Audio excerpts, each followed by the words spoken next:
சிவன் கோயில் கும்பாபிஷேகம் எப்போ தம்பி? சொல்றேன் பாட்டி. சிவன் கோயில் கும்பாபிஷேகம் எப்போ தம்பி? கும்பாபிஷேகம் என்னைக்கு தம்பி? தம்பி ஏன்னா இந்த கோயில் கும்பாபிஷேகம் என்னைக்கு சொல்லிட்டு போங்க தம்பி. சொல்லிடுறேன். இத்தனை பேர் கேட்குறாங்க கும்பாபிஷேகம் என்னைக்கு? எல்லாருமே கேட்டுட்டு இருக்க நம்ம காட்டுமன்னார் கோயில் சிவன் கோயில் கும்பாபிஷேகம் என்னைக்குன்னு பாத்தீங்கன்னா வர பிப்ரவரி 2ஆம் தேதி தாங்க.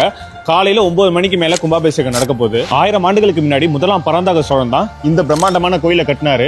இந்த கோயில்ல கல்வெட்டு இல்லைங்க, கல்வெட்டுல தான் கோயிலே இருக்கு. அவ்வளவு முக்கியமான கல்வெட்டுகள் இருக்கு. அதுல ஒண்ணுதான் ஆதித்ய கரிகாலன் கொலைக்கான சான்று உள்ள கல்வெட்டு. இந்த க்ஷேத்திரமானது 500 கும்பாபிஷேகங்களை கண்ட ஒரு க்ஷேத்திரம், 5000 கும்பாபிஷேகங்களை காணக்கூடிய க்ஷேத்திரம். பழச புதுமையா ஆக்கி அவங்க சொன்ன கல் விஷயம் செஞ்சுட்டு இருக்காங்க. எங்க சப்தையாரு கல் பேக்கிங்கு, கருங்கல் புதுப்பிப்பு, சிலை எல்லாம் டேமேஜ் புதுப்பிச்சுட்டு கோபுரத்துல இருந்து நிலவு வரையும் செஞ்சுட்டு பெயிண்டிங் வரையும் முடிச்சுட்டு வரோம். இன்னும் பெயிண்டிங் தரதான்.